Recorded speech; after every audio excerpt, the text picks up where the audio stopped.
What is going on, Rotogrinders? Dean here at Dean 7904. If you want to get all technical on me, this 4:30 on the dot on the East Coast, 1:30 West Coast, 3:30 Tennessee time, which of course that means it's time for the flagship show. Again, the flagship show does follow us. Actually, if you want to get all technical, and I suppose y'all do, that'll be baseball. It's Britt and Derek Carty. This is basketball. We are actually 3 hours before lock tonight for basketball, 7:30, which has somebody that does content, which does shows, that's playing both baseball and basketball, and also like gives us extra half hours worth of information. I appreciate that. That could be helpful. That could be useful. Joining me today, our returning champion, it's Will Priester, Chief Justice. Happy Friday. What's up, dude? Nothing much, Dean. Here to try to break this slate down with the good people of Rotoland. I'm very excited. Is that a competing site I'm not aware of? Yeah, I like this. No. Rotogrinders, the Rotogrinders crew. We're in Rotoland right now, Dean. Okay. Follow me here. Fair enough. Go for it. Follow me here. But I'm excited. I think it's going to be a good show. I think it's going to be a good slate. I like it. I'm prepared for shenanigans. I'm prepared for, Doc Rivers' disciples to hoodwink us and not give us lineups. I'm ready for it all, Dean. It's Friday. Yesterday, if you tuned in yesterday, I was fully prepared to not MME. I said, oh, this slate feels good. Decided to MME. And then lo and behold, DeMar DeRozan gets ruled out after lock. Yeah. And immediately I text our illustrious producer, Devin, and said, see, this is why at this point in the season, I don't multi-enter. Did talk about it on the podcast. I was at Chipotle, Dean. I had some dinner decisions going on. Didn't know if I was going to go to a local place here called Oscars. Didn't know if I was going to go to a local place called Gilligan's. And finally, I just settled in and said, don't want to drive all around the country. Ended up going to Chipotle, left my phone in the car, grabbed my Chipotle, rice bowl, came out, and to my surprise, a bombshell dropped on us, and had to try and edit some lineups in my favor. I will not be multi-entering. I will give multi-entry analysis, but personally, I will be single bulleting the NBA for the rest of the season. And that's it. Wow. And this is a tough slate to single bullet. Last night, White became a great play for San Antonio, and Walker was a nice little cheapie too. And yeah, I was looking at my lineups and I was like, oh man, I got the nuts here. I have like 3 players on layaway. I'm like, everybody's crushing. And DeRozan was one of those guys. And I ended up having to pivot off that. And it turned into Walker and Porzingis, who was doing well until he got hurt in the third. And that was unfortunate. DK, we almost got there in DK, Will. Almost finished second in some tournaments. Not like the single entry, the 3 entry, that kind of stuff. May have won something small. I'm not really sure. It was a good night for me. But hey, it's DFS. Nobody really cares about DFS. No, they don't care about yesterday. They don't care about tomorrow. They care about tonight and tonight only. What's your go-to, by the way? And they didn't run out of rice. I know that they had that. You had the no chicken the other night at don't get me started with Popeyes running out of chicken, okay? Don't get me started with this. You're gonna strike a nerve here, Dean. At any rate, last night I got the rice bowl with steak. Okay. That's what I got last night. I did get the white rice with the lime cilantro. I think that's what they have in the rice or whatever. But I got that with steak and queso and sprinkled cheese, the good stuff. I've had Chipotle once in my life, and then I realized I'm heat sensitive. And then I remember, didn't Chipotle translate to like heat or hot or something like that? 4 years. It's not that hot. It's good food. It's good food. It's good, but I'm heat sensitive, and I'm like, oh, I can't have this. This is too hot for me. So I hear people love it. Have at it. Good times. Tonight, 7 games again. Slate starts at 7:30. Do you want to say hello to chat? What's up, chat? Do like, subscribe, turn on notifications. Appreciate that. Devin, our fabulous multitasking producer, is going to be compiling your questions. Throw out some questions. Myself and Will, Chief Justice, we will answer them around 15 minutes or so left in the show. Devin's going to join us. You guys get to see his face today. Some days, yes. Well, it depends upon how many too many dudes in the booth. It's just 2 of us, intimate show, so Devin can join. Tell us, hey, what site are you guys playing on? Playing on DK? You're playing on SuperDraft? You're playing on Yahoo? Is it for tournaments? Is it for cash? And we'll do our best to answer that question. Keach from our projection team is going to be joining us in 10 minutes or so. If you guys want access to our projections, today is the last day, the very last day of our $5 for $5, 5 days, 5 days NBA content, $5. That's $1 a day. If you're taking this serious on any level, there's really no reason not to not to purchase that. And some people are like, oh, I want a free trial, I want to test it out. It's less than a rice bowl at Chipotle, I'm guessing. What's the going rate for a rice bowl at Chipotle with some? Well, mine was $16. So what? Definitely it's going to be less than that. Dean, I've got a new slogan for our $5 promotion just for today only. You're getting a $5 5-finger discount plus $5. That's what you're getting, folks. You're getting a free week plus $5. Hop on in there, 5-finger discount plus 5. Let's get it. All right. So the body parts, who's in and who's out, and we're gonna talk about the slate is phenomenal for studs. We were talking about a pre-show, and like I'm curious how you're gonna figure this out. I'm not gonna have a ton of lineups. Obviously, I don't MME. I hand build my stuff, and I'm gonna have maybe 5 lineups or so on both sites. But the studs are so good. You know, Jokic. We'll get it. You want to play the narrative street game? It's on ESPN. He's also Jokic. He's absolutely incredible. Like the whole MVP thing, and there's still people out there saying that he may not be the MVP, which I think. And suppose he doesn't care. Like that's also that he can really not care. He has no interest in it, which you have to imagine to some degree. Who knows? But Tatum is playing basketball tonight without Jaylen Brown and without Kemba versus Brooklyn. So that's a phenomenal matchup as well too. And you can run it back on the other side. Just one of the big three. Only Kyrie is playing. Harden is out. KD is out. And also it's a revenge game. Westbrook against OKC. Oh, that's a revenge game too. He's been an absolute another planet. He's got every route possible, more routes than anybody else as far as getting there. He can do it with the triple-double. He can do it with 20 boards, 15 assists. He can score a bunch of points. And tonight, he's not a great shooter. He's not super efficient, but he takes on a team that does not have a rim protector. So you think he can just kind of slash to the basket. Just a phenomenal. There's so many good plays as far as the studs. I'm curious to pick your brain as far as how you're going to prioritize them. Rest of the dudes that are in and they're out that we're monitoring. We said Harden and Durant are both out. Claxton's still out for the health protocols. Tyler Johnson, sure, he's out as well. Big one in Atlanta. Trae Young's out for at least a couple games, probably longer than that. We'll see Brandon Goodwin chalk, at least on DK. FanDuel, maybe. We'll have that conversation. Capello's still questionable with his back. Gallinari's got a foot, so he's questionable. Kawhi, I did amongst the studs. Kawhi is out, and we have Paul George. Yeah, Paul George, we expect he's going to play. They are on an island game. We've seen shenanigans out of the Clippers before, but yeah, theoretically he will be playing without Kawhi. Rondo questionable. Beverly's still out. We talked about Brown and Walker being out for Boston. Williams still out. Fournier expected back. He was not on the injury report from his health protocol, so we presume he's good to go. Jonas Valanciunas is still out with his concussion. We saw Triple J unleashed last game. I love Triple J. He's only 19. I think he's like 20. Maybe he's 21 now. But I don't think he's going to get enough minutes. But it's just great having him back. He's a fun player. Lou Dort is questionable with his hip. Your Charlotte team is basically the same. Miami's the same with the exception of Hero is still questionable with his foot. Houston, we got House back with his ankle. Porter is out for health protocols. Washington, Rui Hachimura is out with a knee. Avdia is out for the season with an ankle. I don't think it's as awful as it looked, but he's still out for the season. Golden State, Bazemore is out for health protocol reasons. Ditto with Damian Lee. I presume we'll get Oubre back in the starting lineup. And Juan Toscano Anderson is questionable as far as his concussion. Derek Jones questionable. Monty Morris is out with a hamstring. I guess most important pieces that may, we can't really guess on the unknown stuff, obviously, because like you said, shenanigans probably happening this time of year. Just two teams on the front end of a back-to-back, Miami, Denver, Charlotte, Boston on the back end, everybody else, island games. But what is the most important injury we're monitoring? Is it Hero? Is it Capella? What do you have your eyes on? I definitely think it's Capella.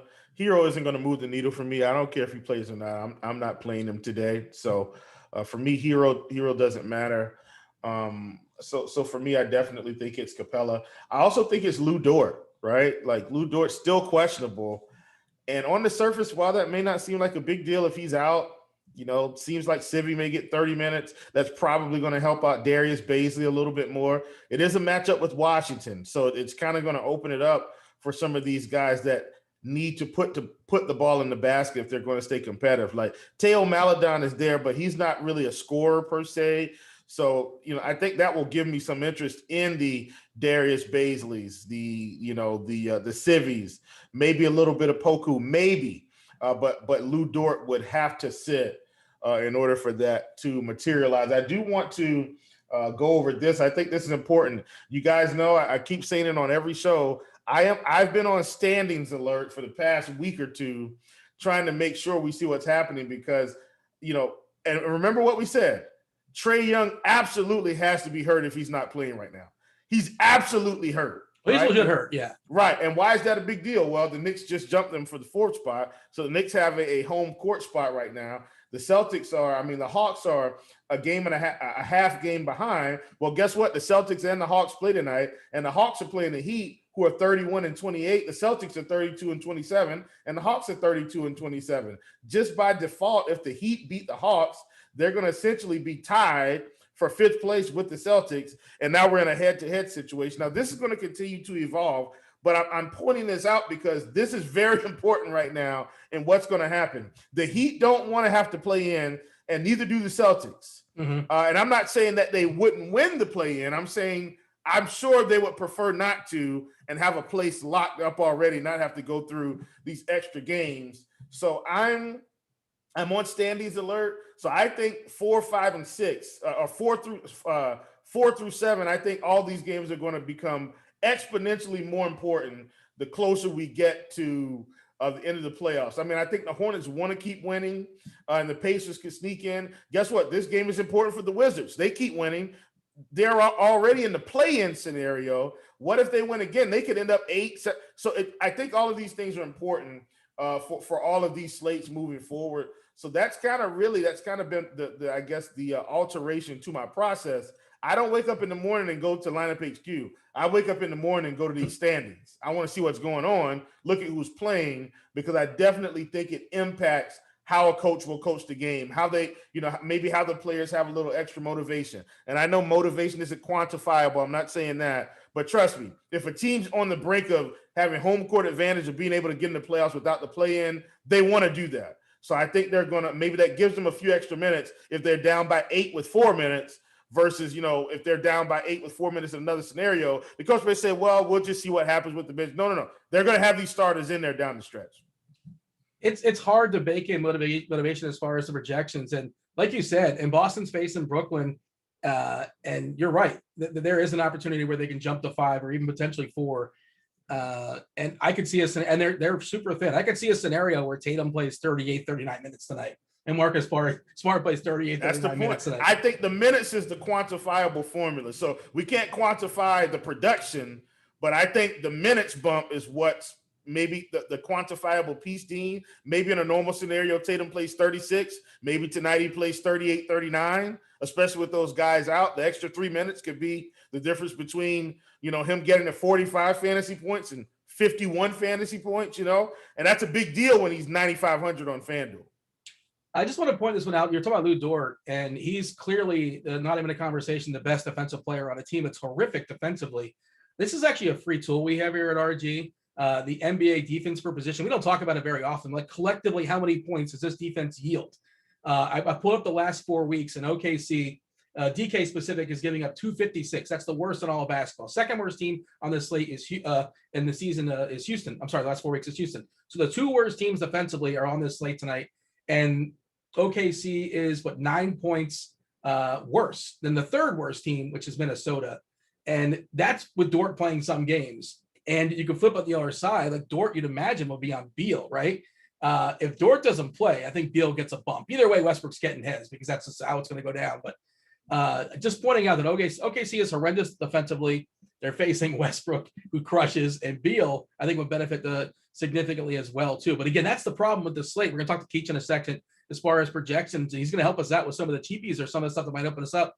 I don't know how comfortable you may or may not feel, but the studs are so good in this slate. We talked about Tatum, phenomenal play tonight. On the other side, Kyrie running it back. If you want a game stack with just those 2 and have at it, that'll be a blast as well.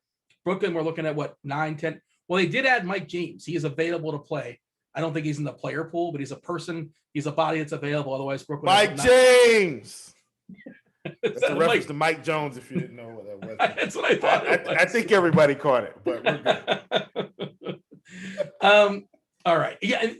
Again, Jokic, phenomenal stud. Curry going to be kind of sort of lost on the slate, at least to me. And he put up what 50, 53 last time he faced this Denver team. It's national TV if you care about such things. Great doubleheader tonight on ESPN. By the way, Boston. You got to have the package, of course. If you're playing DFS, you get access to all the games.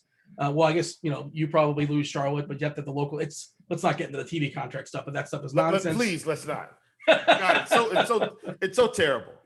It really is awful. In baseball, when I lived in Vegas, there was like 4 baseball teams I couldn't get.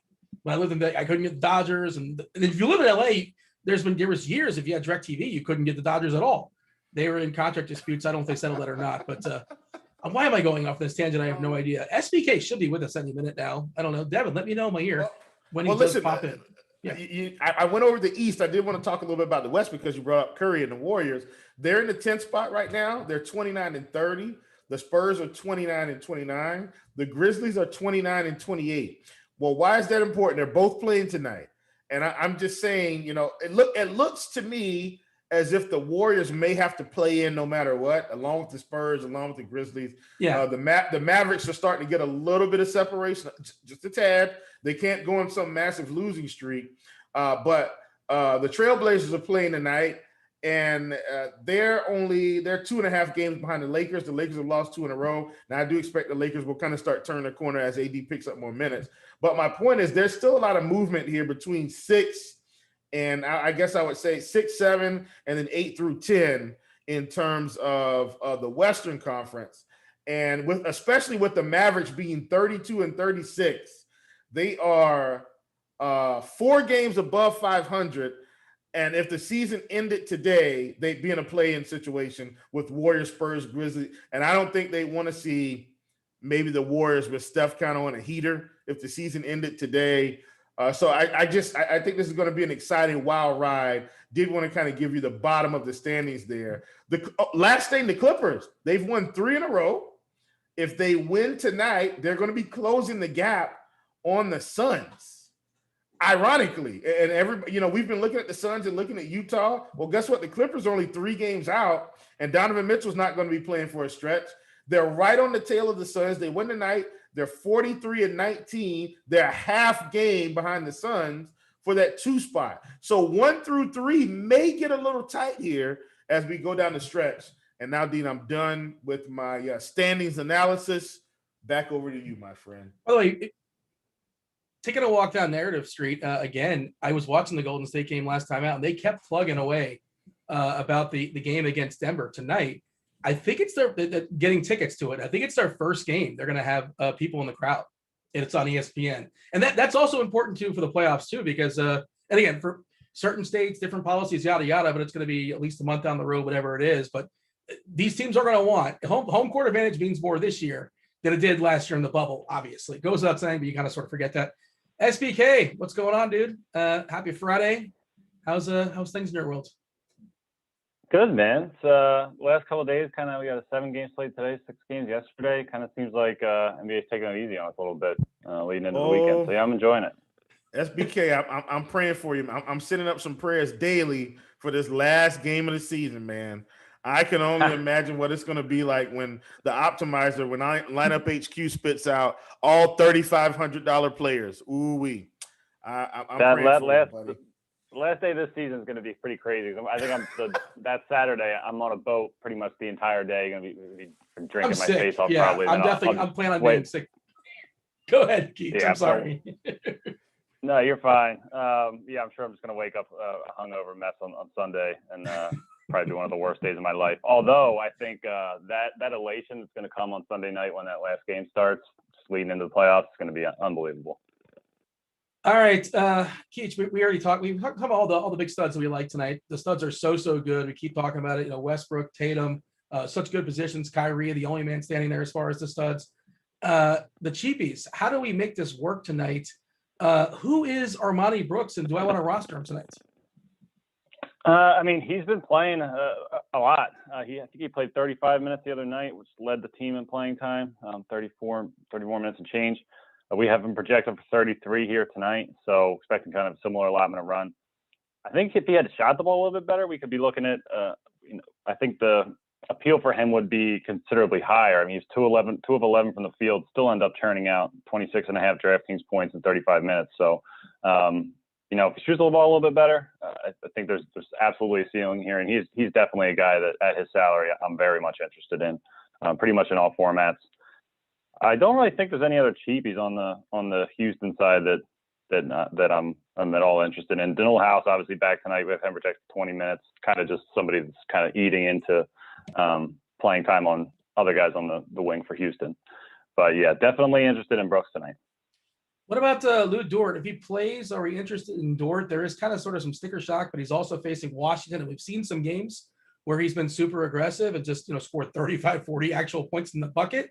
And what if he doesn't play? Is there enough to trickle around to get excited about anybody else in OKC?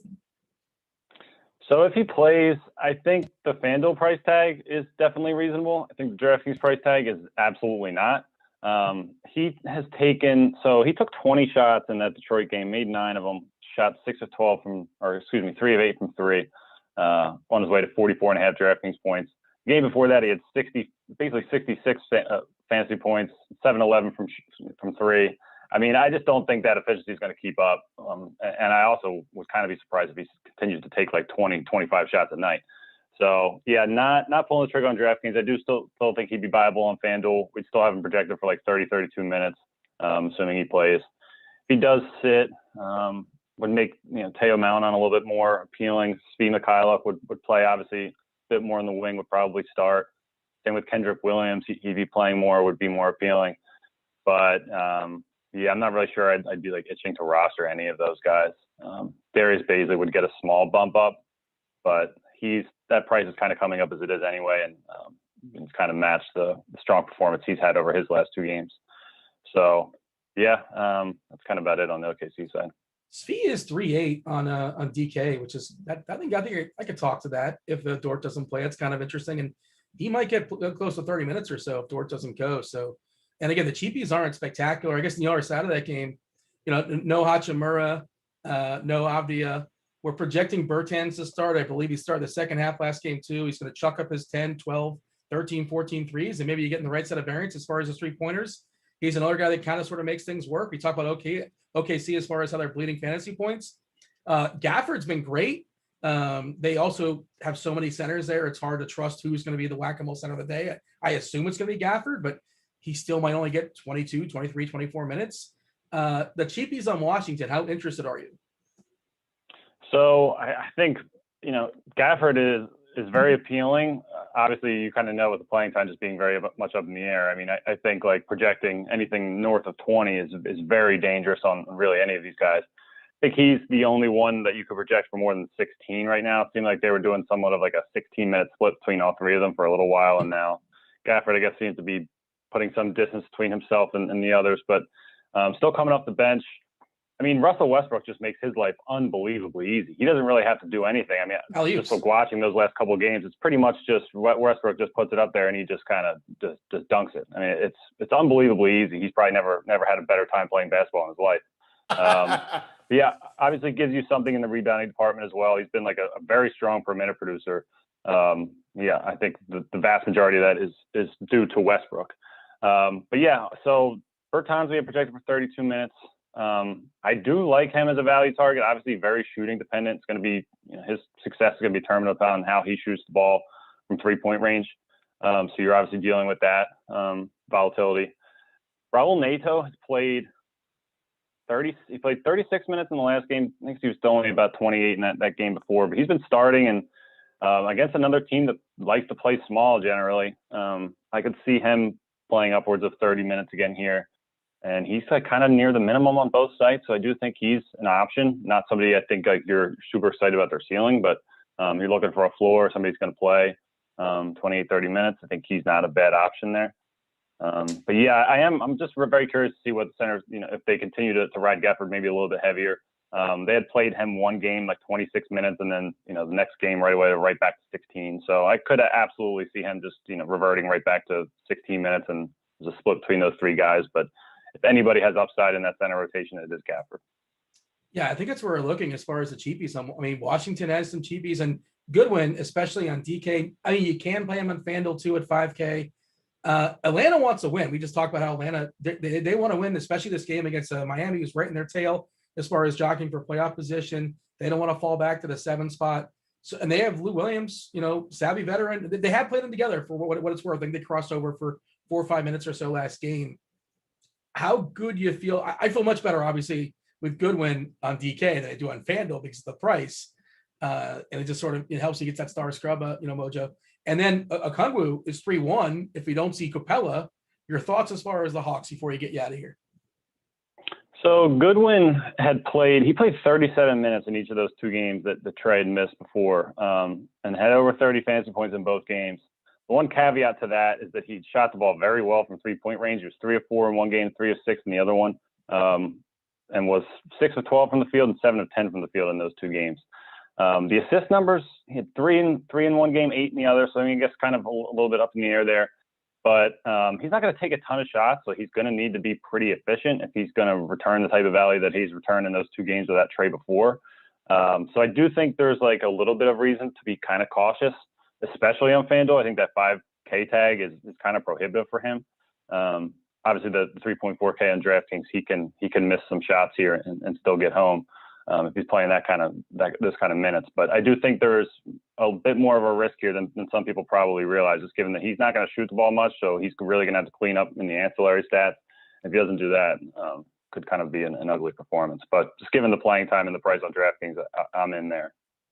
Yeah, also worth noting, Gallinari is questionable too. I just pulled up our if-then stuff, and if Capella does sit, we're projecting Okongwu to start, I presume, and play 28 minutes, and he's a pretty decent fantasy point minute player. So, and he's 3-1 on DK. Yeah, I think he's going to be your friend if Capella doesn't go. But again, this game does seem like one they should want to win, Atlanta. So they're going to do their best to get their studs out there. Will, you got anything for SBK before we let them go and enjoy the weekend? Yeah, I think same thing with this Atlanta situation. And I didn't pull the if-then right this minute, but how do you feel about John Collins picking up 3 or 4 more minutes in this game? I mean, he's been right around, 27, 28 minutes. You think he gets to 32 minutes if Capella sits? Yeah, I do think that if Capella sits, that playing time jumps for sure. That was one thing I was kind of weighing a little bit last night was what his minute, he's been on somewhat of a minute restriction his first 3 games back. It's been climbing somewhat. So even the 28 minutes kind of felt like maybe I should be closer to 30. But obviously there's some question marks in the front court. So that will kind of shake itself out to a degree, I think.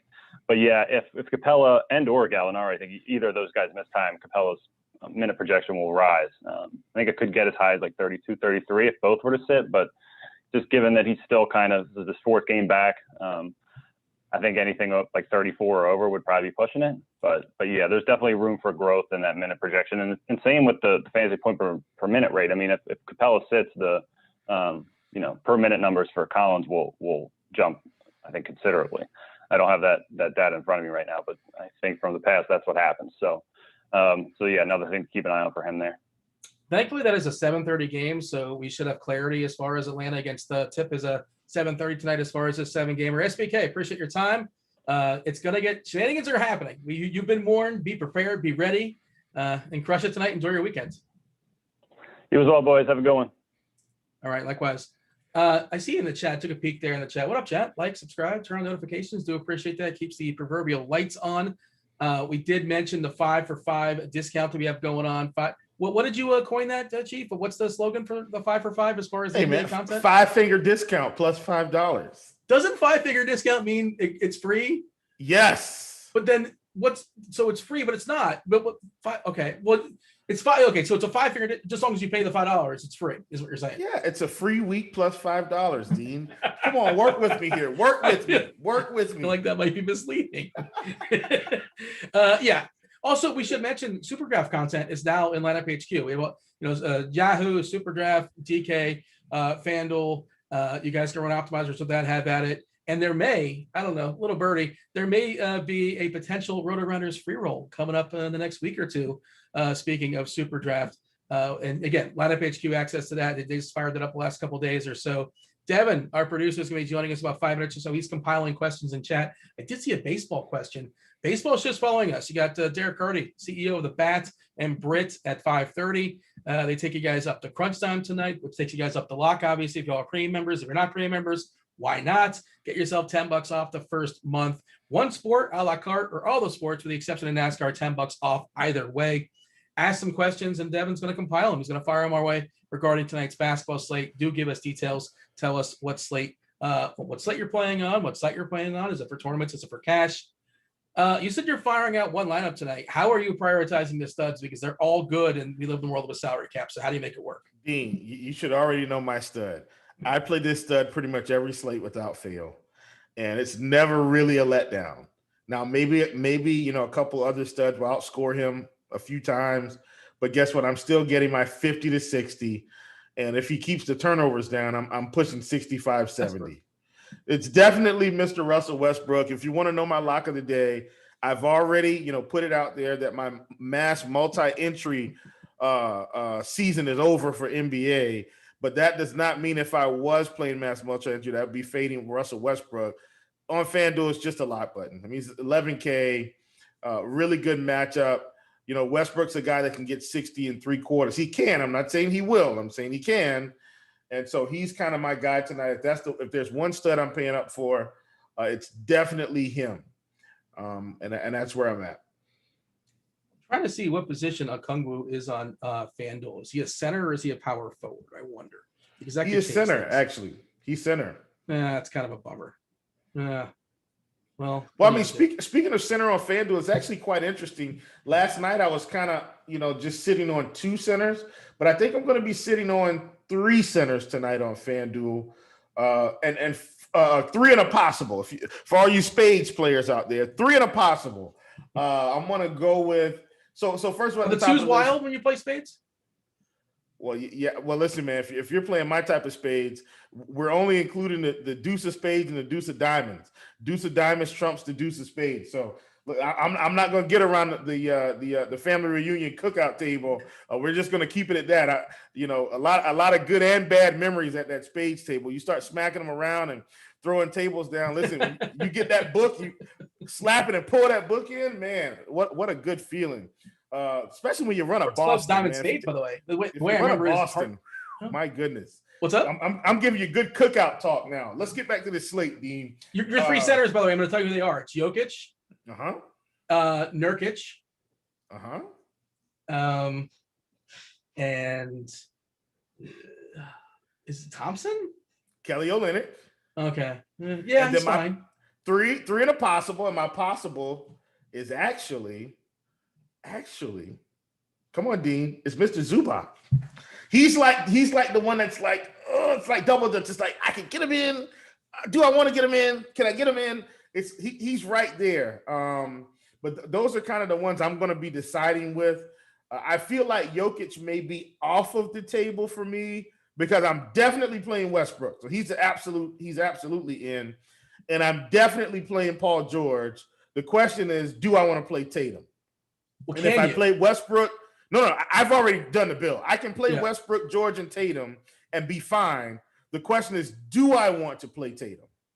I think should. The answer is, why wouldn't you want to? Here's the thing, Dean. What color is Kryptonite? I'm just going to ask you a random question here. What color is Kryptonite? I have not seen a lot of. Have you watched Superman? Is it blue? I think it's blue. Dean, have you watched any Superman episodes or movies? Christopher Reeves or some of the new ones? Yeah. Okay, Dean. Blue or green?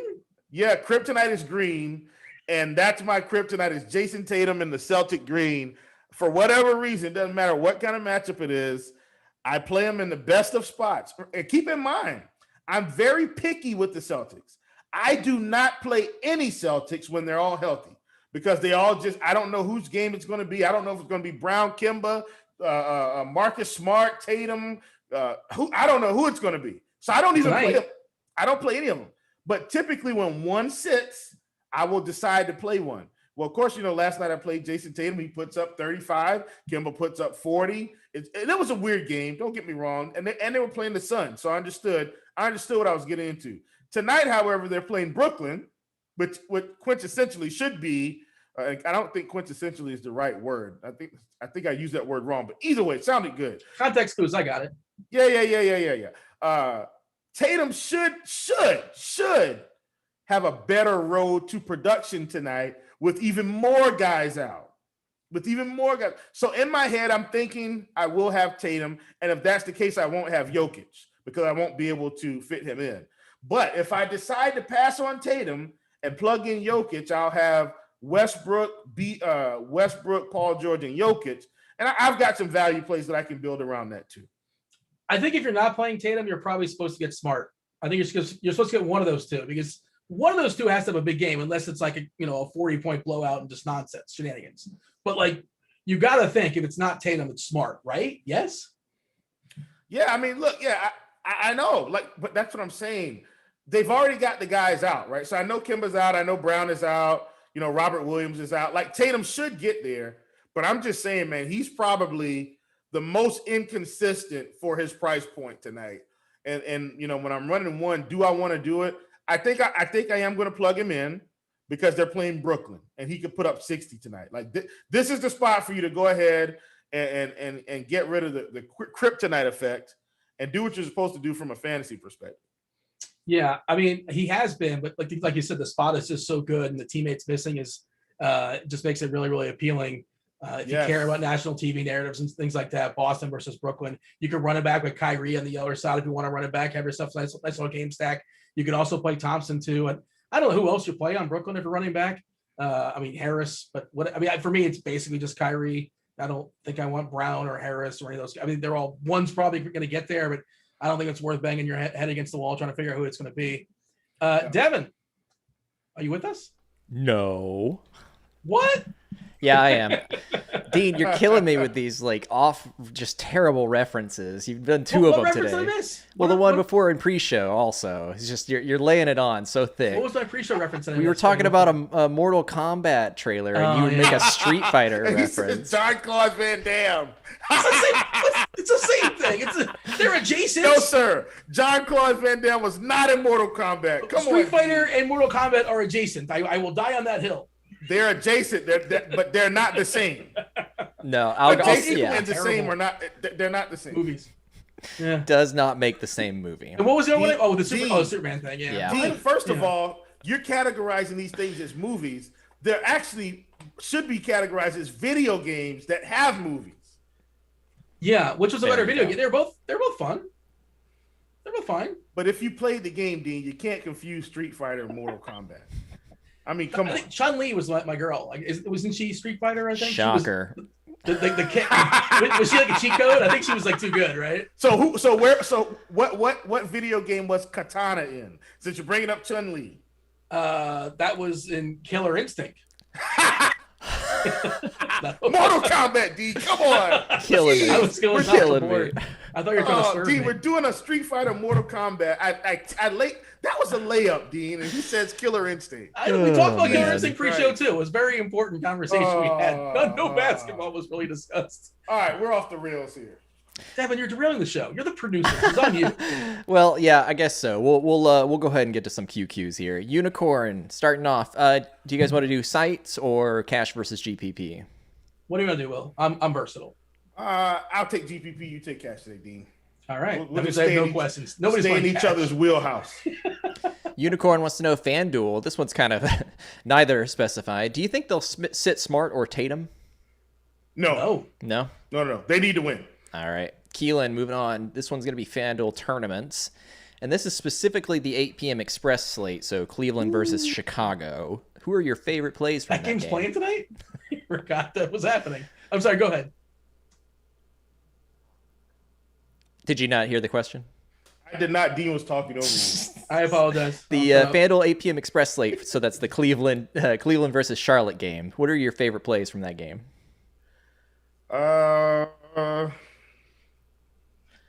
I would say definitely Colin Sexton. He's going to shoot 50 million times.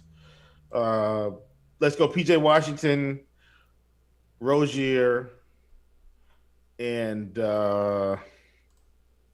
that's it. Those are my favorite plays. All right. Unicorn wants to know thoughts on Brooks from Houston. Again, no contest specified. Yeah, he's playable. Going to play 33 minutes. The key is Kevin Porter Jr. is not playing. Like, that's the big key to the puzzle. So he's going to get his 33, 35 minutes again. All right. Bill wants to know on Boston, is Romeo Langford viable tonight? only in mass multi-entry situations. I do think he's going to play minutes, but I don't know if they're going to be very good fantasy minutes. I'm not playing him for the record. All right. Andrew wants to know, do you guys have any favorite bets or game props for tonight? No, none for me tonight. I'm going to be on the road. I'm going to pick my daughters up. So on Fridays, I just try to focus on one thing. Today, that happens to be NBA. DFS, not props or anything. Dean, have you had a chance? I don't, but Florida apparently is moving forward with gambling. Look at We shall see. I don't know how long I'm going to be here, but yeah, the Hard Rock and the Seminoles, and they're making headway on that, and we'll Dean, see how long it takes to ratify. But you need to start moving to all the states that don't have gambling because it just follows you. it's like Yeah, just like now. championships follow JaVale McGee. Hint, hint, hint. Somebody wants to know, FanDuel, any cash game locks for tonight several hours before slate lock? Ooh, look at that. So, it's a. I guess it's Paul. There's so many good plays. It's just dependent upon the other options. Man, who are our favorites? I want to say Paul George. It's a matter of what I'm doing is kind of figuring out like the opportunity cost and the rest of the position. And I guess you can speak this as well, Will, as far as we talk about all the studs. There's a bunch of good studs out there, but like if you don't play a stud, what is left? Is there a good cheapie that we can feel good about? And like Paul George and Marcus Smart both feel really good at the shooting guard position. If Lou Dort plays, I love him at 5'7" on FanDuel. We don't know if he's going to play or not, but small forward is rough. And yeah, I think that's a really, really solid play if he goes. Jump in here, Will. Your thoughts as far as your favorite quote unquote cash game locks? I think at power forward, as crazy as this sounds, I think you need to be playing Davis Bertans. He's going to play probably 30 to 35 minutes tonight. No real backup per se. So I think he's in play for sure. And clearly, you should be playing Russell Westbrook. Clearly. The aforementioned lock of the night. Yeah, he's just really expensive. And you can play Kyrie and you can play Goodwin and you can play Curry. But yeah, I love Westbrook. Who's more safe at the position than Russell Westbrook? Nobody, but he's also super expensive. And like if it keeps me from Tatum, if it keeps me from Jokic, then I don't know. Well, that's because you're trying to start with someone else. Start with Westbrook and go from there. Just play him, Dean. I don't know what the deal is. Well, I don't have the cheat code. Up, down, however. He is the cheat code. Yeah. Well, that's some professional timing as well, because the next question was, is Westbrook a lock tonight? So there you go, Andrew. Yes. And there you go. Look at that. Dancing Fighter wants to know, Chief, who's your guy tonight? We're going to just let it ride. Russell Westbrook. Keelan likes to play these FanDuel late slate. So GPP Express slate, same game. Or this might be a different game. Who's a good pivot options from PG-13? Would it be Beal, Devontae Graham, Colin Sexton, Svi? Definitely so Svi is good. Yeah, Svi is good if Dort doesn't play, right? Yeah, for sure.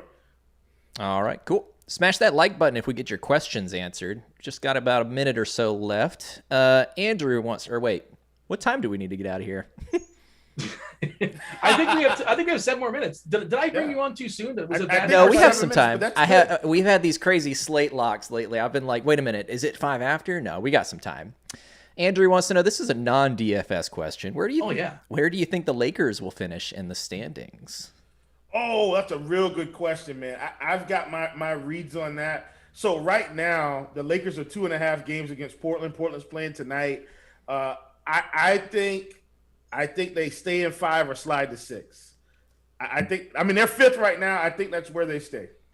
Man, Denver, LA, like Lakers versus Denver in the first round does not seem like a first round matchup, but that feels like it could be a finals matchup. That's wild.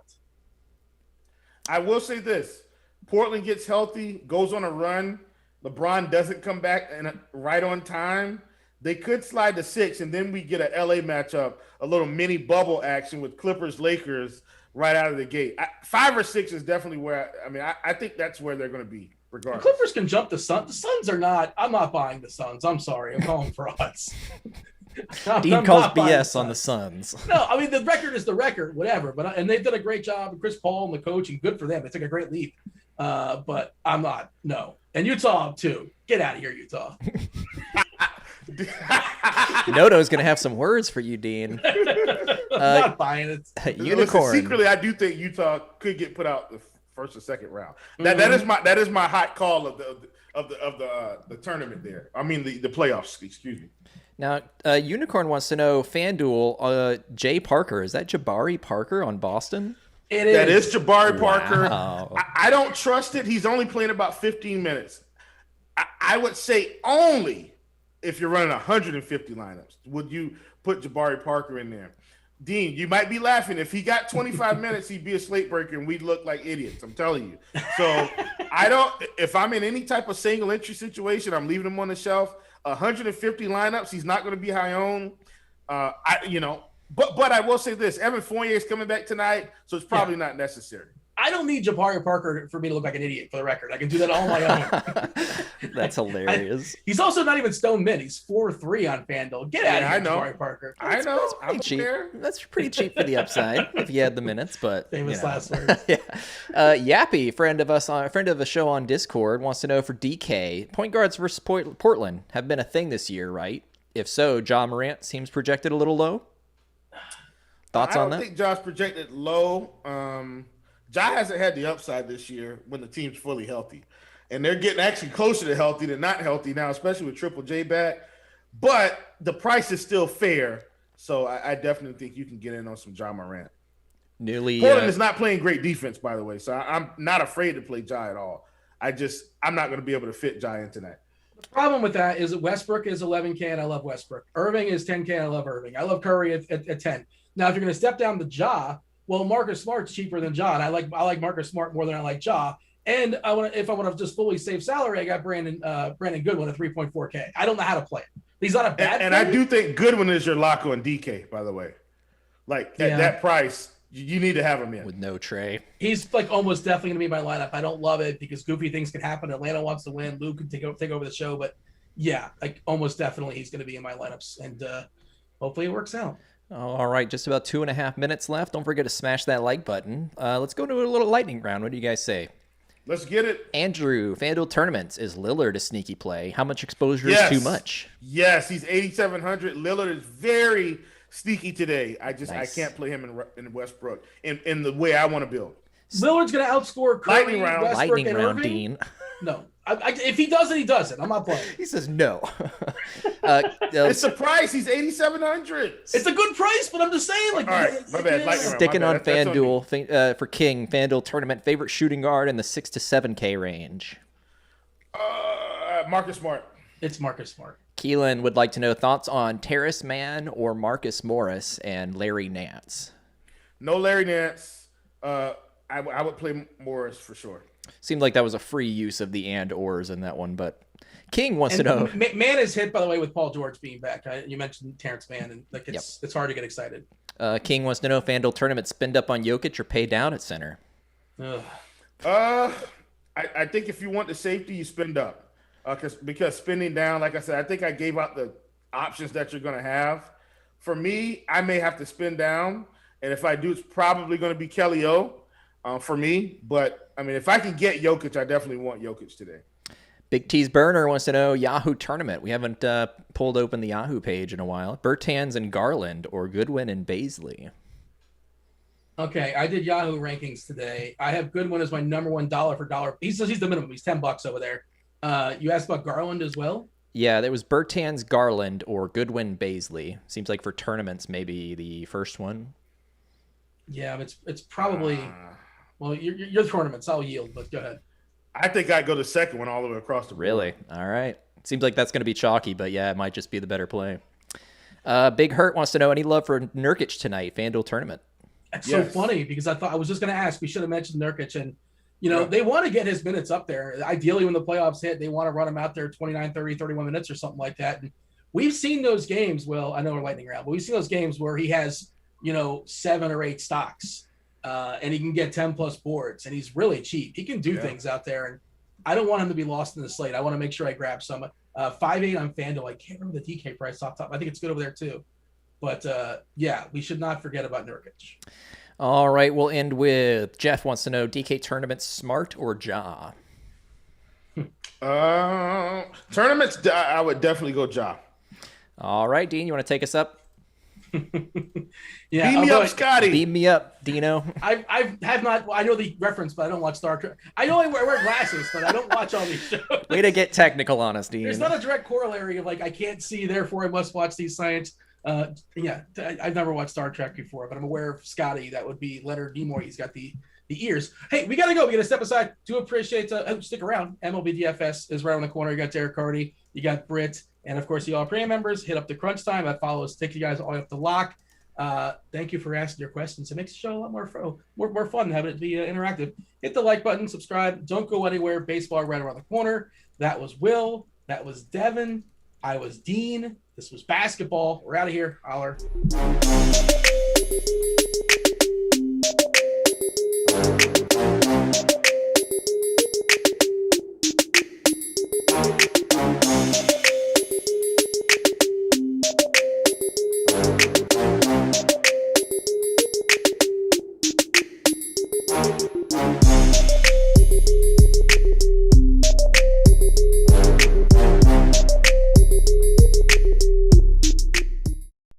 Back in the fantasy bar, 6 plays for you on a big NBA Friday night, including my favorite value play, I think is a lock and load tonight. Some high-end guys I'm spending on, some mid-range plays for you, my favorite bet of the night, and a beast of the night under 7K on both sites. Who is it? Belly up to the fantasy bar and find out.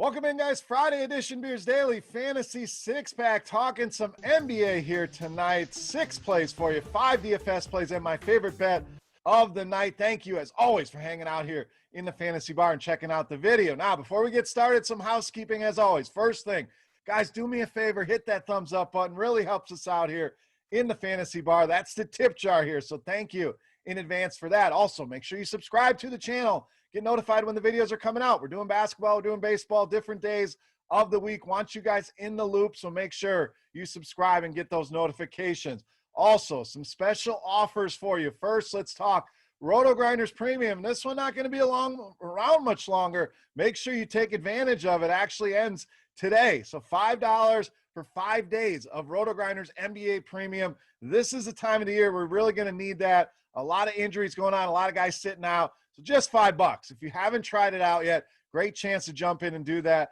And also for our sports betting family, head over to scoresandodds.com/beer. The link in the description of the video. Great way to help out the video here and the fantasy bar, but great way to help out your sports betting arsenal as well. Get tons of information, analytics, premium picks in all the different sports, not just NBA. So if you're a guy that does a lot of sports out there, or gal, if you bet a lot of sports in different areas, this is the offer for you.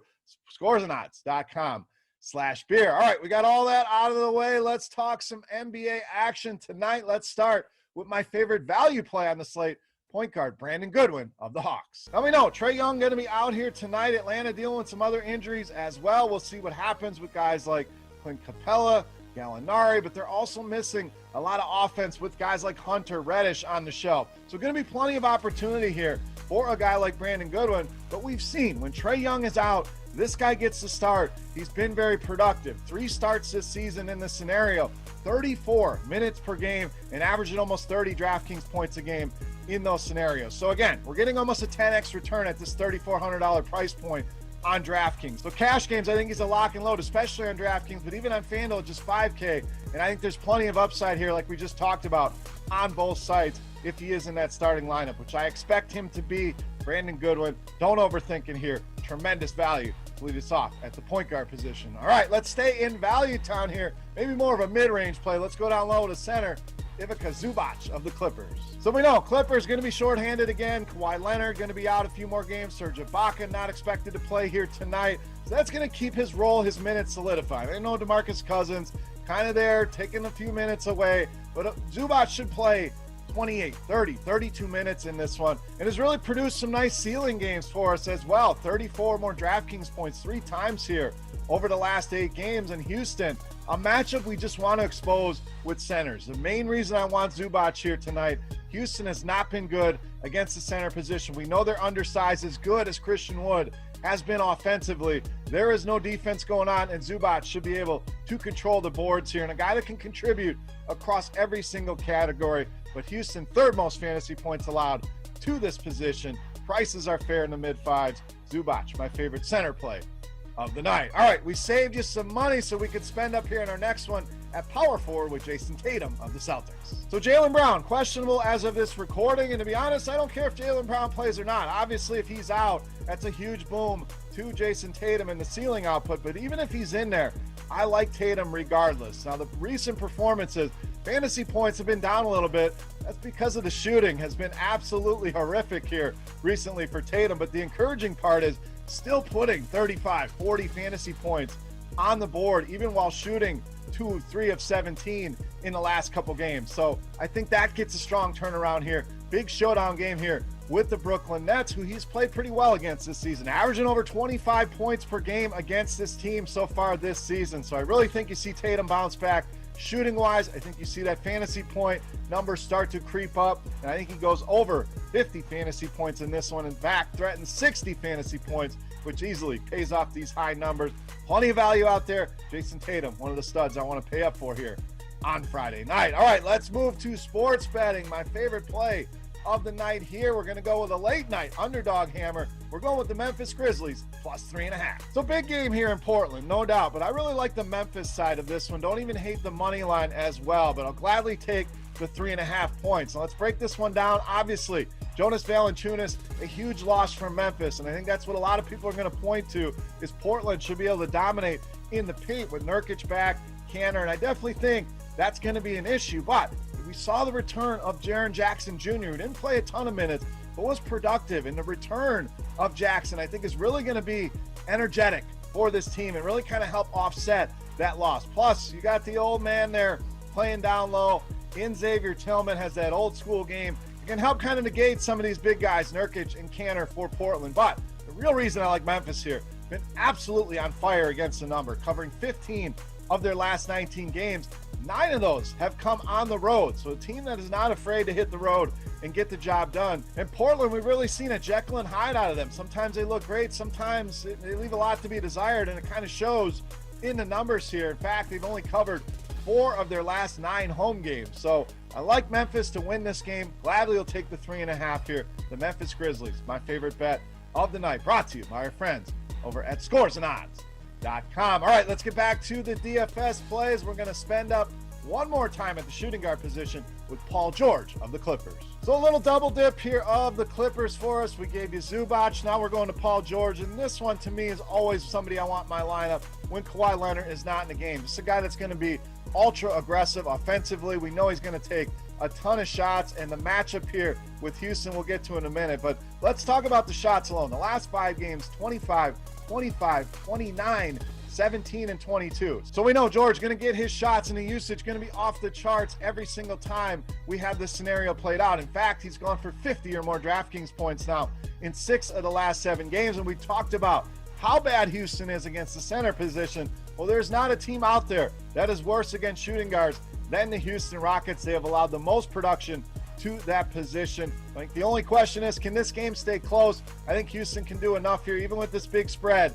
I think they stay competitive here. I do think we get 4 quarters out of Paul George, and I think we get a big ceiling game as well. Just too cheap, in my opinion. An easy plug and play for me here on Friday night. All right, let's get to my favorite play of the night. But before we do that, guys, we're going to continue our Beast of the Night contest, and this is simply a thank you to you guys for hanging out here in the fantasy bar, clicking that thumbs up button and checking out the video. All you got to do, get in the comment section below the video and guess fantasy points on DraftKings from my favorite play of the night. The closest guess will win themselves either a free 3-day pass to Rotogrinders Premium or a free Rotogrinders t-shirt. Who doesn't love free? So let's wrap this baby up. Let's finish the week strong. My favorite play tonight, you know him as the Beast of the Night.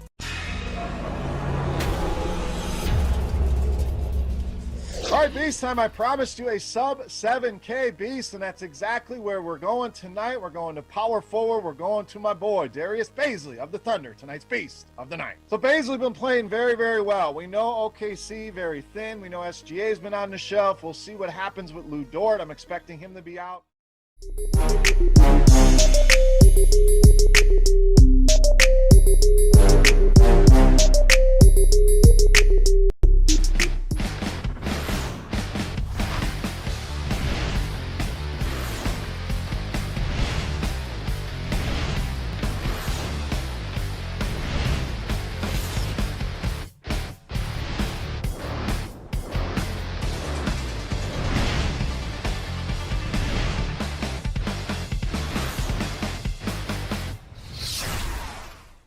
What's going on, everybody? Welcome to the baseball version of Grinders Live today. I am Britt Devine here with the Bat, the Blitz, the Batch, the anything you want.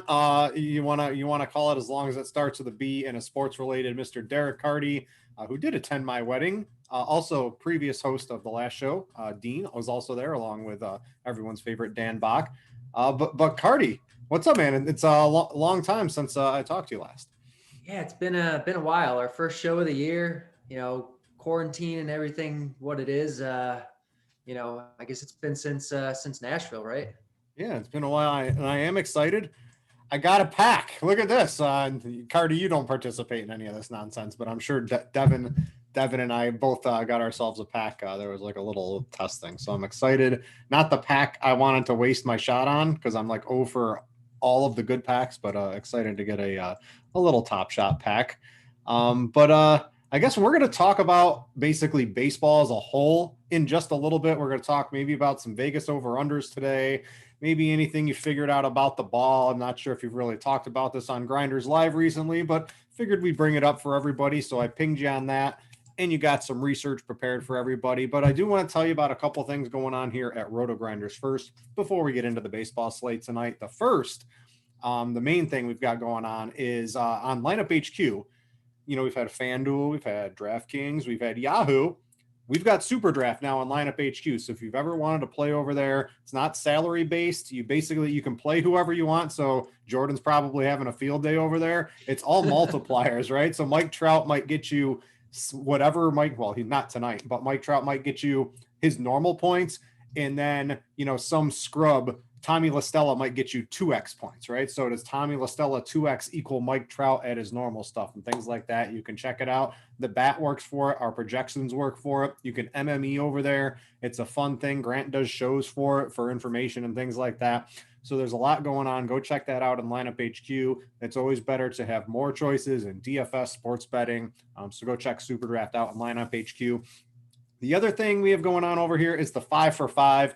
Carty, I'm used to that, but that involves Wendy's, but it also involves Rotogrinders today, and it's our last day for NBA. What that is 5 days of NBA for just $5. I don't think there's any restrictions, whether it's a new or you've had your Rotogrinders account for a while. If you want to check out the premium version of Rotogrinders for NBA, today is the last day.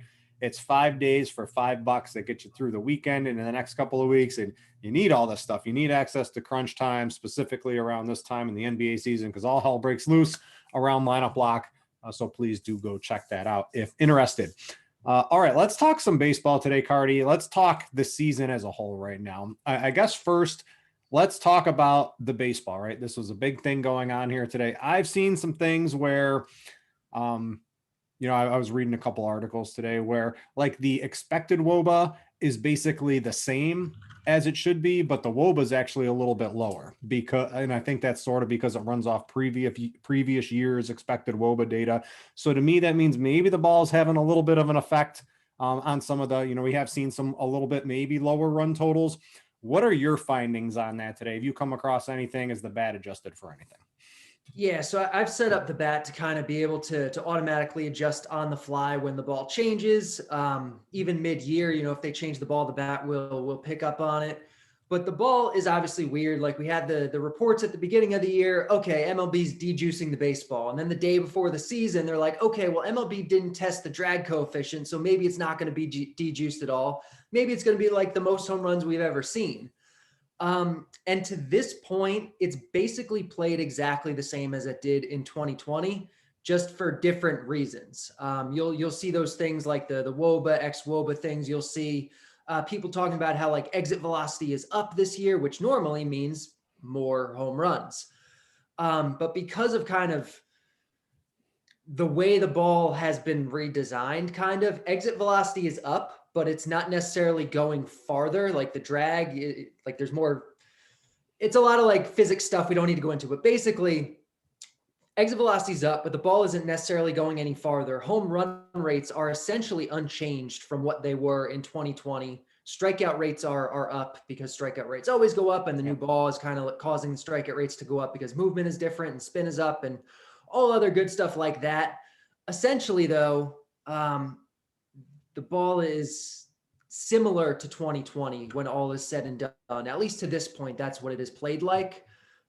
So yeah, that's kind of the Spark Notes version of it. No major changes then in the bat in regards to the ball or anything like that so far. No, the bat's assumption right now for the run environment is very similar to what it was projecting on opening day. And it does adjust. It's just there hasn't been a lot to adjust because it was pretty spot on to begin with. All right, so let's talk about adjusting from the Vegas perspective, because I pulled up EV Analytics. That's sort of, if you like sports betting or anything, you can go read basically the behind the scenes of the bat and grab a whole bunch of useful information and things like that off there. So I was over there today, and normally it's like a mix. Some games are higher, some are lower, and I pulled it up, and every game's like over by like a run and a half, 2 runs in some spots today. So why are you're basically on the over on every game today? Why do you think the runs you are projecting basically a full run higher than Vegas is for almost every game across the board today? Tell people what's going on with that. Yeah, I mean, it's weird. Like I had a few users pointed out for me, like the same thing was going on yesterday and maybe a couple days before that to a lesser extent. And I can't figure out a good reason for it other than it looks like Vegas is too low. Like you look at, I mean, first, like if you're a member of the bat, I posted a bunch of stuff in the Discord today about it. So go look. I posted like some actual numbers and stuff you can see. But basically, this season, runs per game across the MLB have been what is it? Shit, where did it go? 9.3 runs per game, MLB average this year. Today, the bat is projecting 9.4 runs per game. It's right in line with what has happened so far this year. It's right in line with what the ball has been this year. But Vegas is projecting 8.2. It's just projecting a run lower than what has actually happened. It's projecting a run lower than what the bat is projecting. So, I mean, I don't know. It just seems like Vegas is low to me. Yeah, so we'll get into all this stuff as we talk. There's certainly a couple of games I was looking at it where you're almost like 2 runs over the whole total of the thing like that. So if you ever wanted to check it out, again, from a betting perspective, that's sort of my go-to to look at. I don't really make too many trips to the casino. Hopefully, Cardi, you're able in New Jersey to do it on your phone. I think I'm going to be able to do it by the end of the year here in New York, thankfully. So they got some laws passed, so I'm excited for that. But I guess let's talk about pitchers today. We'll start moving into the position talk here. And I guess here's my thoughts, Cardi, is basically at any time in sports, the best players that have ever played, because athleticism, training, testing, whatever they do, we're basically always in the best era of whatever sport we're in my opinion, right? We have the best pitchers. We have the best hitter. Mike Trout's the best hitter. I might even consider him probably like the best hitter of all time. You can go back, but he probably is, right? Like if he played against Babe Ruth in the same era, Mike Trout's probably going to do better than Babe Ruth, in my opinion, right? And I think we're looking at someone like that on the pitching side right now. And Jacob deGrom he is just on another level than any pitcher I've seen in recent memory going back the last couple of years. And if you take that into account, like he's looking like he might be the best pitcher of all time this season. His numbers are off the charts today. It doesn't matter who he's going against. The bat has his projection sky high today. I don't see anything wrong with it. Just how good is Jacob deGrom? Jacob deGrom is really, really good. The bat's underlying ERA for Jacob deGrom, before you consider any kind of context or anything, is 2.47. That is so low. And then you add in the pitcher hitting in the National League without a DH. You add in Citi Field. And today it's a good matchup. Like it's against the Washington Nationals offense that is getting that park downgrade, that has the pitcher in the lineup, that is without their best hitter, the best hitter in the National League, Juan Soto. Their lineup is not very good today. Like Andrew Stevenson is hitting leadoff. Josh Harrison is hitting second. The middle of the lineup's pretty good, but like this is really not a lineup to be afraid of. And Jacob deGrom is so good. You really should be rostering deGrom everywhere, even in GPPs. Like I think I saw the projected ownership on him is like 30%. Like I would be way over that. Like he projects for over 30 DraftKings points today, which is just 10 points better than anybody else. Yeah, FanDuel tried to juice his salary up a little bit, but they just leave everyone else so low on the bat side that it's so easy to get him anyway. Yeah. And DraftKings are just like, everyone can play Jacob deGrom today, and didn't really try to price him up too much today. He's your cash game pitcher on both sites today. If you were playing tournaments, I know you don't dabble in those too often today. I mean, on FanDuel, you can use him and still stack a couple of good offenses today. You can probably use him pretty easily on DraftKings in most tournaments as well. Who's someone else you might be looking at today. If you go down a little bit, I'll start at start with the really good pitchers. We'll talk a couple of cheap guys that maybe have some pitch count concerns in a little bit here. But Tyler Glass now, he's been great, but going up against Toronto today, the bat's not really liking him too much. You got Kershaw against the Dodgers, Darvish. To me, I'm probably just playing DeGrom over all of those guys, and then looking to the cheaper tier to really get some of the bats that I want. I think that's definitely my preferred approach, especially because there are a lot of good cheaper pitchers today too. Glasnow's fine. Glasnow projects for 21 points against a good Toronto offense. Glasnow's really, really good also. It's just a tough spot because Toronto is really good. Kershaw is the one, if there was one of these other high-end guys that I would have interest in as a GPP play, I think it would be Kershaw because he projects as the lowest owned of Glasnow, Kershaw, Darvish. And I think he's just going to be overlooked for who he is. He's Kershaw. He's really good. He's facing the Padres. Sure, it's a tough matchup and the price, you're not getting a discount. But if he's going to be, we have him projected at 8% owned right now. He projects plenty well enough to, I think, be, valuable in a GPP setting at that low of ownership. Yeah, DraftKings basically made it where we have 32% ownership on DeGrom right now. I will take the clear over on that. He's too easy to get with a lot of, you can play Kershaw and get cores and get basically whatever offense you want relatively easy today. I guess the main reason is because we have Alex Wood at 7,100 on DraftKings. He's also cheap on FanDuel. I know he's probably your cheap pitcher of choice. Always a little worried on pitch count. What did he go, 60? Did he go 65 in the first outing? 61, I think, or something like that. Yeah, it wasn't a lot. Not great, but it's against Miami. You got to think it's going to go up a little bit. You're never going to expect 100 pitch outing from Alex Wood today. What do you have? I don't know if you can pull it up here. What's your median pitch count you got today for Wood?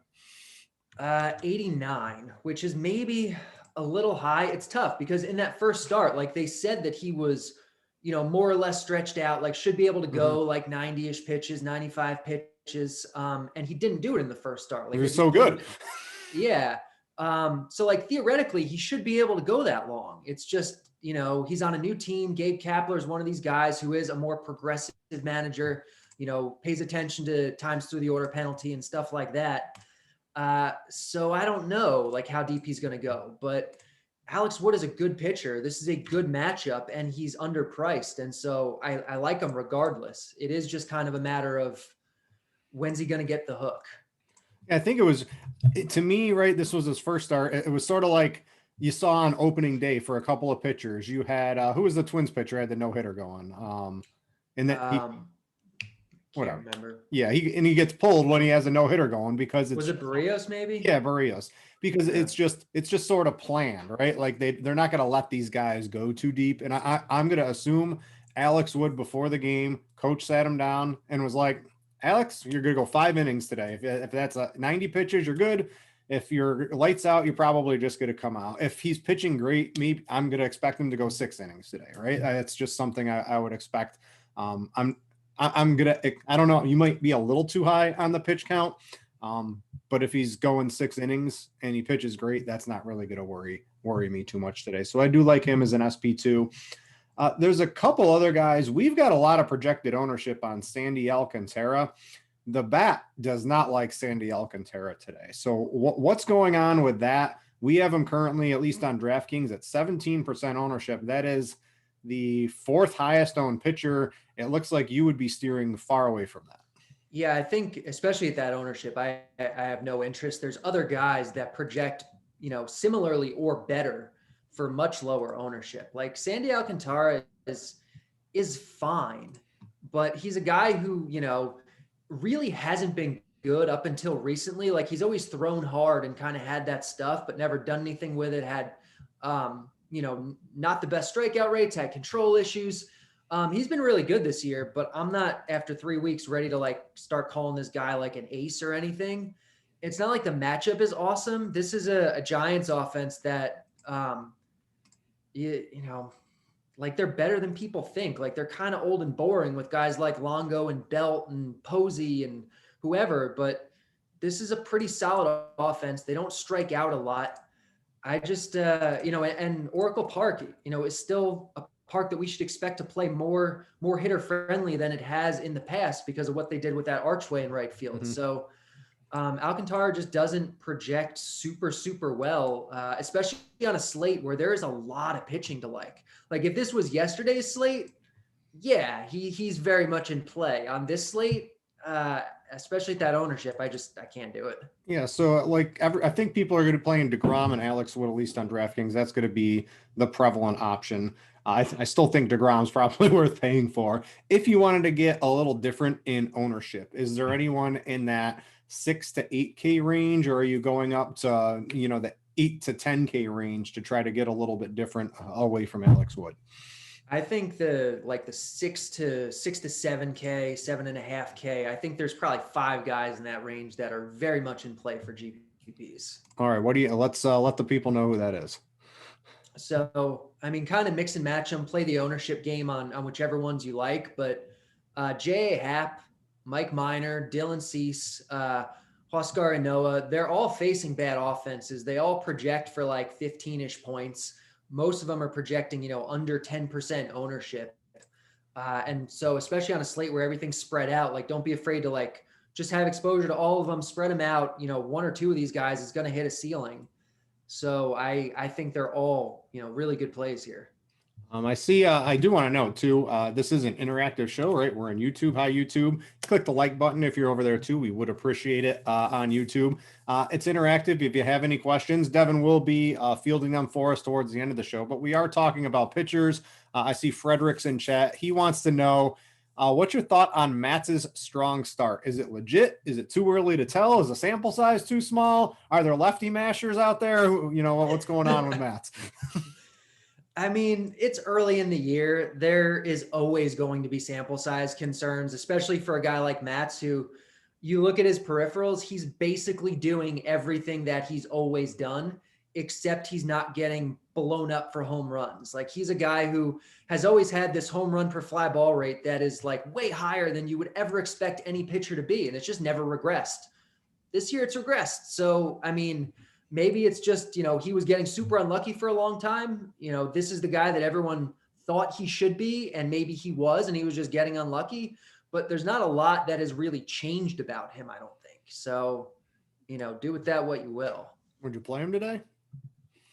No, I wouldn't play him today. All right. A couple other people. So if you're looking for strikeouts, there's a couple of people. One of them, sort of like Alex Wood, does have some pitch count concern. That's Dane Dunning. The bat is extremely low on him today. He's had good strikeout potential again, I think it's like 70, 75 pitches in every start. He's someone I don't really know if it's going to really explode to like 85. They seem to really want to limit him a little bit here today. He's going to, we have his ownership super low today. He's had 3 really good starts in limited innings, but he's been getting strikeouts. I'm going to take the over on his ownership. We have it at 3% on DraftKings, 0.25% on FanDuel. 3 good performances in a row is going to get you some ownership today. He's not even expensive. Why are you a little bit low on him today? Mostly because I don't think the leash is going to be there. They said at the beginning of the year, Dunning and I forget who the other guy was, but 2 other guys they were going to use in like a piggyback role, essentially, where he's basically going to be a glorified opener. They said, we're going to cut these guys off at about 75 pitches every start, and that's going to be it. And so far, 75 pitches has been all he's needed to get through 5 or 6 innings.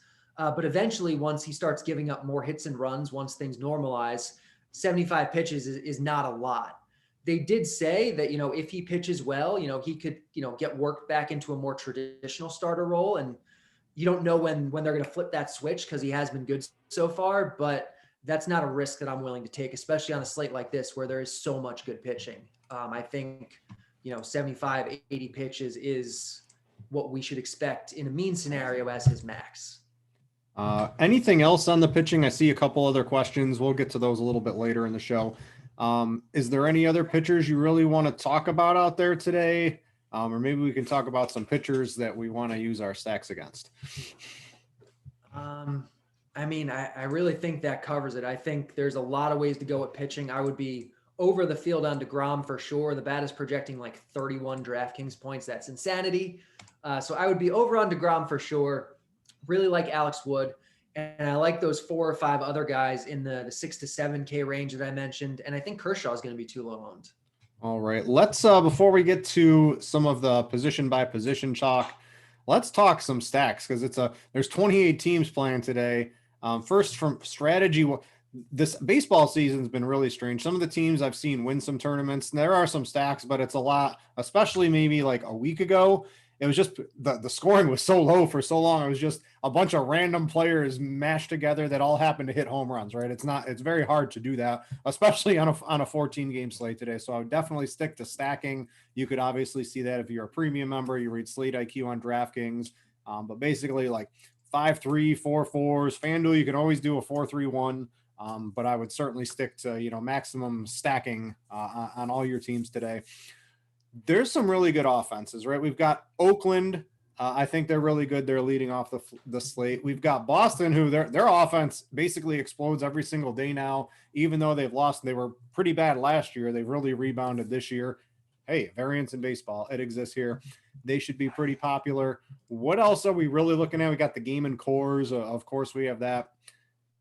What's your favorite of those? And then is anything else really standing out to you? Yeah, the Coors game, the Phillies side at least, I think is the best offense of the night. The Phillies are just a really good offense. They're underrated. They're going into Coors. Vegas has that line completely wrong. I think they still have the Rockies projected for more runs than the Phillies, which just makes no sense. So I like the Phillies a lot. I like Boston quite a bit also, especially on FanDuel where the prices are better. The bat loved the Mariners last night. It likes them a lot again tonight, going into Fenway against a mediocre lefty, and the prices are so good on them. And then in terms of like more off the board offenses, I think the Angels are a really good stack. Like Greinke is just overrated. He's not as good as people think he is. This year, his strikeouts are down. His swinging strike rate is down. He's just coasting on name value and low BABIP at this point. And so eventually I think regression is going to come for Greinke. Tonight, it's some of the best hitting weather there with the roof closed, especially with Mike Trout out of the lineup. Like no one's going to want to play the Angels, but I really do think the Angels are a strong value play tonight. I think the Yankees are too. Like the Yankees have been struggling, but they're still the freaking Yankees. It's been 3 weeks. Like they're going to be fine. And they're in a great spot tonight against the worst pitcher on the slate in a great hitter's park. I think the Yankees are an awesome stack tonight. All right, real quick. I do have two, it looks like 1 or 2 pitching questions have come up. We'll get into some of the positions here. Let's see here. Big Hurt wants to know, any love for Minor on FanDuel? I think Minor's more of a draft. It's really hard not to play Jacob deGrom. Would you play Minor on FanDuel? In a GPP, like you can, he projects well point per dollar wise. You have to fade deGrom to do it, and I'd have a hard time doing that. But it's not like you have to play 100% deGrom. So if you want to sprinkle in a little Minor, a little Hap or Cease or Wood or whatever, that's fine, I think. And then what do you think about Casey Mize today? Mr. Donk wanted to know. He hasn't been on my radar with all these other arms on the slate. I don't think his spot is anything awesome. Doesn't have an especially long leash. I just think there's better guys. All right, let's go to some of the one-off positions today. We'll start at catcher. Always a position I really hate, except today there is, I'm like you. I like Seattle quite a bit today. You can Haniger. I like Kyle Lewis out there. Hasn't really done too much in his first couple of games, but 2 games in baseball doesn't matter too much today. And you got Tom Murphy sitting there hitting 6, who, if you pull up plate IQ, you pull it up versus the lefties. I mean, it's some of the best ISO, best WOBA numbers over the past since 2019. Even we're going back to against lefties. He's just 2K on FanDuel. If you need a cheapest catcher on DraftKings, there's Real Muto up there too. But those are probably. I mean, I'm going to Coors or I'm playing Mr. Murphy today. Yeah, I think that's the move. Like, if you can get up to Real Muto, that's awesome. That's what I want to try to do. But Murphy is way too cheap. Seattle is in this great spot, getting the massive park upgrade, facing the mediocre lefty. It's not even like he's buried in the order and hitting 8th or 9th the way a lot of times these cheap catchers are. 2.7K in this spot for a guy with legitimate pop. He's also going to strike out 35 or 40% of the time this year probably, but there's legit power upside for this price. Yeah, and of course Real Muto against Herman Marquez. What do you think of Marquez? He's clearly the Rockies' best pitcher. You seem to really like the Phillies today. Is it just cores? I think isn't the wind's blowing in there. It's not like the greatest hitting conditions in the world. I saw Weather Edge did not like that game at all for home runs or anything like that today. What is it about the Phillies against Marquez that's really standing out to you today? Yeah, I mean, obviously Marquez is the best pitcher on the Rockies. You don't love to pick on Marquez, but it's Coors Field to a certain degree. Unless you are Jacob deGrom or like a really high-end ace, you're going to get hit around in Coors Field sometimes. And, Marquez is not an exception to that. The Phillies are a good offense. The Phillies are, going into the year, I thought the Phillies were the most underrated offense by betting markets. And they're just good. Like you look at their whole lineup and they really don't have a hole in it. They have a bunch of really good hitters. I don't know why, a lot of people don't seem to think that they're like this a really good offense, but they are. And they're kind of underpriced. Like they're in Coors Field and it's not like you're paying a lot for them. Andrew McCutchen's their leadoff hitter and probably one of the top 50 hitters in baseball. And he's 3,900 in Coors Field. So like, it's just, that's what it comes down to. Yeah. Let's go to first base and talk about underpriced, at least for cash games. On DraftKings, there's one first baseman. On FanDuel, you've got quite a few options, I think, in my opinion today. 4,600 Hoskins and Coors. I think does he project as the best hitter, the second best hitter overall on the slate today. That's your cash game first baseman. On FanDuel, you can make some cases. You've got Olsen in there. I like Alonso. I was joking around with you. I sort of like Alonso today, but the whole Jacob deGrom's on the mound, the Mets won't score and he runs thing. I mean, it's held true for literally his entire career, Cardi. Don't tell me that's not a real thing. I want it to not be a real thing, but I really still don't think it's a real thing. I think it is just bad luck, but it's crazy that it has persisted this long. But yeah, Hoskins, I mean, again, Phillies are underpriced in the best spot of the night. They're the best offense of the night. Hoskins is awesome. I think CJ Cron on the other side is perfectly defensible. Like I'm a big Cron fan in general. I don't like the Rockies as much as the Phillies overall or today, but Cron is a really good play. Brad Miller at 3K, I think is fine, especially if you are stacking Phillies, they're going to be chalky. He's definitely a way to differentiate your Philly stack and make it different because everyone's going to have Hoskins in their Philly stack. And I think I read the Cheese article, and don't quote me on this because this might not be true, but I think he said there's only one lefty arm in the Colorado bullpen. So that means you probably should get a full allotment, hopefully, of the lefties from like the Brad Miller types today in terms of at-bats. And Matt Olson's kind of the other guy. I wanted to get up to Hoskins on FanDuel. I just couldn't. I settled for Olson. I don't really think I'm settling against Lopez. Lopez good against righties. Does struggle against lefties here today. What do you think about Olson? Yeah, I think Olson's fine. I think in terms of raw points, there's nobody better other than Hoskins today. So I'm fine playing Olson. In terms of cheap guys, we got Alex Kirilloff making his, I guess, debut tonight, I think, hitting fifth. He's the bare min on DraftKings for 2K. Mm-hmm. I don't know if you need him as a cash play, but he's certainly interesting. Yeah, against Brew Baker, that is a reasonable price tag on him today. Again, you got to pass up Hoskins at 4,600 to use him. So maybe more of like a one-off tournament play to fit a stack in somewhere else would probably be a place I'd want to use Kirilloff. Moving to second, I guess let's skip second and go to third. Why? Come on. Why? You don't want to talk about your favorite player in the history of the bat? This is my least favorite player in the history of everything in the entire world. Well, let's talk about it on FanDuel first, because it's definitely much more interesting over there. There's two players. I'm going to play Gleyber Torres on FanDuel, right? Going up against Allen.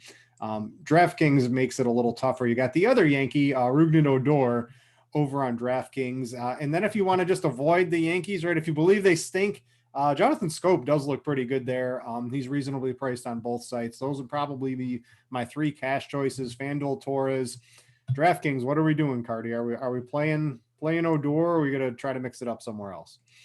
You definitely don't have to play Odor. I mean, he's lefty. But like I said earlier, that's going to be one at bat against the lefty probably, though. hitting No, ninth. I don't think they've pinch hit for him yet. It would be No, really no. I nice. mean, Allen's going to be out of the game by the time. Oh, yes. Yeah, you're right. And I mean, the bat projects that. So that's Yeah. probably part of why it likes him despite that, especially hitting at the bottom of the order. Because, but yeah, like if you said, you know, if people think the Yankees are bad, like if anyone thinks the Yankees are bad, you have no idea what you're doing. Like the Yankees are not bad. The Yankees are an elite offense. They're against the worst pitcher of the night in a great hitter's park. And so I like the Yankees a lot. I like Torres a lot on FanDuel. I guess I like Odor a little bit on DraftKings. I don't want to, but like, you know, he's a guy with power. He's going to have a wide range of outcomes. He's going to home run or bust. And the home runs eventually are going to kind of even out and make him worth these cheap salary tags, especially when you add in the RBI and the run equity from being on an elite offense. So I do like Odor. I do like Glaber. I like Kike Hernandez a lot on FanDuel also. You can play him outfield or second, but you know, I think he's a good play. And I like these Tigers second basemen on both sites. Nico Goodrum, Jonathan Scope. I think you mentioned Scope. Yep. But like they're in a good spot, you know, batting first and second against this lefty and minor fly ball guy, can give up home runs. So I think they're both underpriced. If you can't hold your nose and deal with Odor again, like they're viable cheap pivots. Someone in chat, DeGrom's batting eighth, smart to move him up the third best hitter in the lineup. I think that's pretty on today. That might work for the Mets curse. I guess second why we're using Odor is sort of the same reason. I'm not going to compare these two players. We're looking at, I guess, Matt Chapman at third base is sort of the guy that just sort of fits in he's got a big total, but I guess what I'm trying to say is that second base, sort of like third base, nothing really stands out price-wise, nothing stands out projection-wise. Everyone's sort of priced appropriately, or you even have to overpay if you want to get like a Ryan McMahon or someone at second base today. So at third base, you know, we're looking at Chapman. Lopez is good righty-righty, but it's a really nice ballpark upgrade going to Baltimore. So you got that. I haven't checked I could go run into the umpire stuff there, but you can tell me if it's a hitter's umpire or anything like that. What's really standing out that's pushing Chapman up in the bat? To me, it's just that third base is everyone's in okay matchups. Everyone's sort of priced appropriately. And I think the A's are going to score some runs today. Yeah, that's really kind of what it is. You know, he's kind of just the guy that fits. All the other like high-end guys aren't really in great spots. You know, Turner is against Darvish. Devers is lefty against Kikuchi. You know, it's kind of, you know, Machado's against Kershaw. Arenado's against Sonny Gray. Like, it's just one of those nights where all the other guys really aren't in awesome spots. So I think it's fine. You can go down to Alec Boehm, you know, for the Phillies at 3.5K in Coors. Like he's going to be a great play tonight. But if you have the money, Chapman does project as the top guy. That park upgrade can't be understated. Lopez can give up home runs. So, you know, it's a little bit of a high variance kind of play, but it's a good one. I like Chapman. All right, let's go to shortstop, and pardon me for the pun here. Well, let's talk about Zach Short at shortstop today. He's minimum price on both sides. I don't think even with DeGrom, you don't need him at 2K. There's better, cheaper guys, right? Like we got Tom Murphy, right? If you need a 2K guy, go get the guy who has massive splits against lefties, and a guy who, I don't know, hasn't really shown too much of an offensive bat, at least in 2019 or anything in the minors. But on DraftKings, pricing does matter a little bit today. And, you know, Bogarts, you know, Story's probably the preferred option. I think at shortstop, if you have the money, he's just 5,100, which looks really good. But if you can't make that work, he's hitting second. It looks like a pretty good spot for 2K as a spot to save some money. Yeah, I agree. You know, he's one of these guys, kind of like Tom Murphy. If you play one of them, it kind of opens everything else up. So I like him quite a bit. He's hitting second today against minor. He's bare min. You know, Story's the guy you go up to if you can, and then everyone else is kind of just a GPP play. I will say on FanDuel, Bogarts on FanDuel at 3,300. He is definitely too cheap in my opinion. And you can maybe make the case. I think the bat likes Carlos Correa today, but I've decided to go up to Bogarts. I think Bogarts is an extremely good play on FanDuel. Yeah, I like Bogarts quite a bit. I like Correa, especially on FanDuel. Like he's hitting leadoff. He's 3K. He's got the platoon advantage. Haney gives up home runs. Best, hitting weather of the night, or one of the best two, or whatever. So yeah, I like Correa quite a bit on FanDuel. Don't forget, guys, if you're in the YouTube, please hit the like button. And if you are watching, and if you ever want to check out our NBA product, it is just $5 for the next 5 days. You do have to sign up today. This is the last day we are offering it. If you want to get crunch time, if you want to get the articles, if you want to use Lineup HQ, if you want access to everything we have here for NBA, $5 gets you in for the next 5 days, get you through the weekend. Crunch times are always great. So make sure to check that out if you're interested in the NBA product.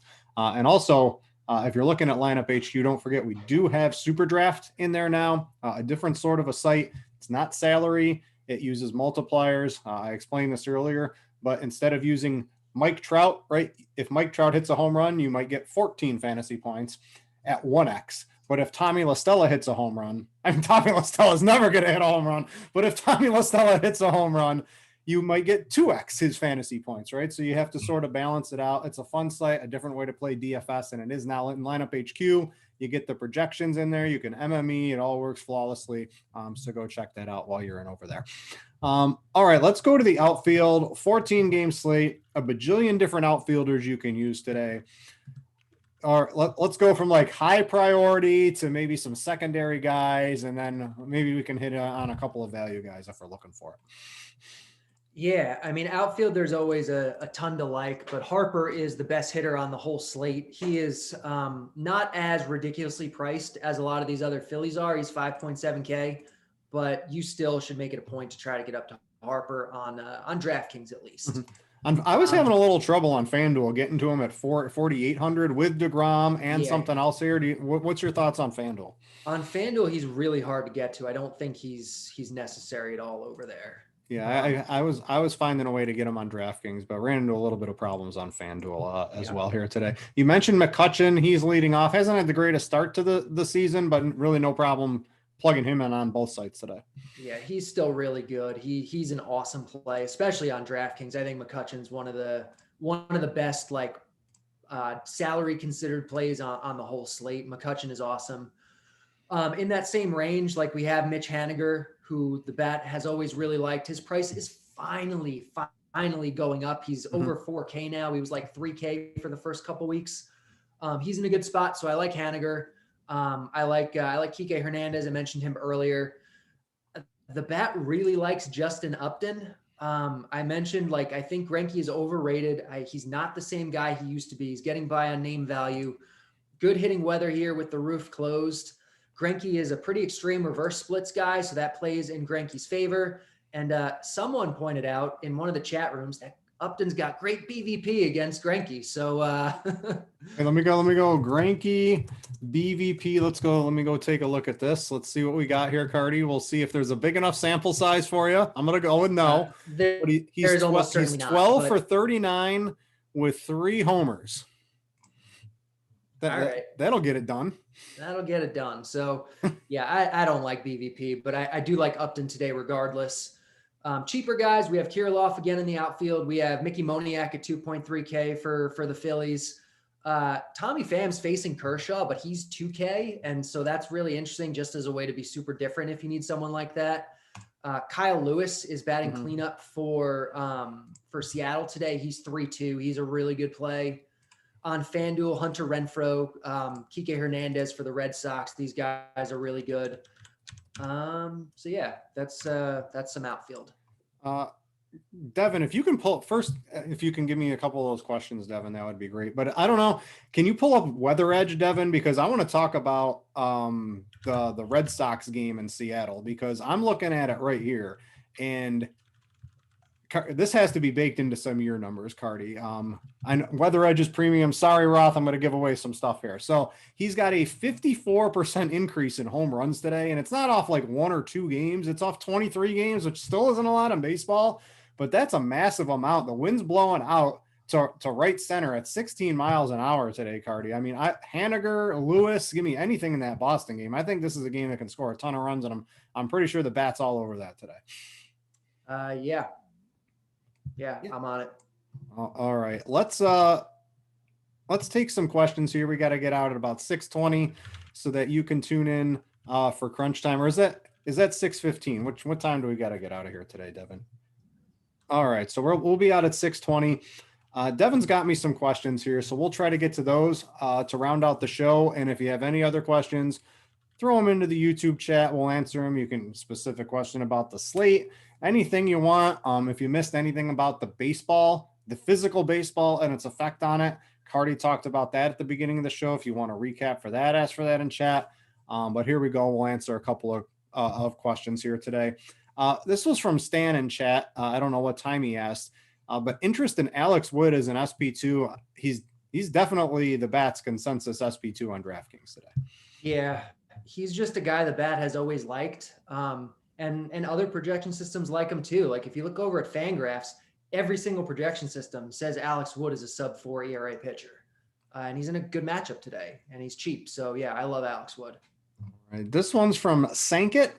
On FanDuel, he's looking to get move away from DeGrom. He's looking at Darvish or Kershaw, and I think it's definitely Kershaw today.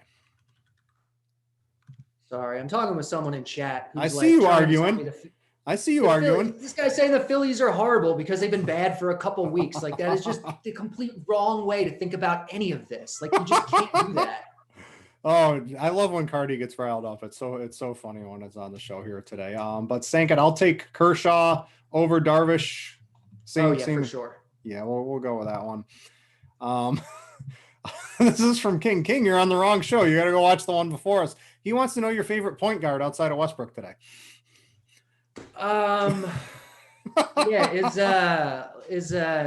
Is Steve Nash still playing? Yeah. He's a good point King, guard. if you're on the same YouTube show, rewind about an hour and 20 minutes and you'll be able to find that on the YouTube show that you're watching right now. Stan wants to know. Charlie Ward's your point guard tonight. Love Charlie. I don't even know who that is. And I know he used to play for the Knicks right. 20 years ago. Baltimore Bats. So I know we like the Oakland Bats today. What do we think about? Is Baltimore like a sneaky stat? It's 14 games. Weird things happen in baseball. They're not like the priority, but I think they make a little bit of sense for trying to pick a low-owned team that can have some offense today. Which team is this? Baltimore. Yeah, I can see it.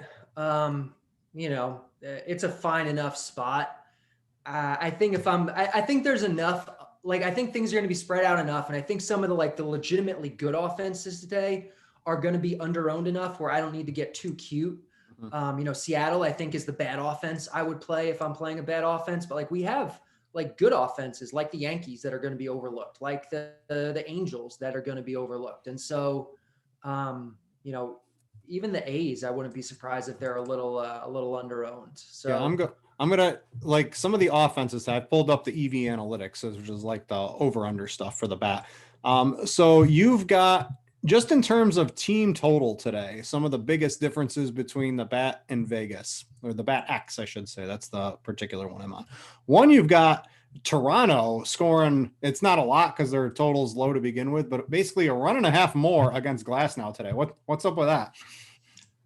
Part of it is just that Toronto is good. Like Toronto coming into the year projected as the best offense in the American League, and they've been underperforming. So the Bat expects Toronto to get better.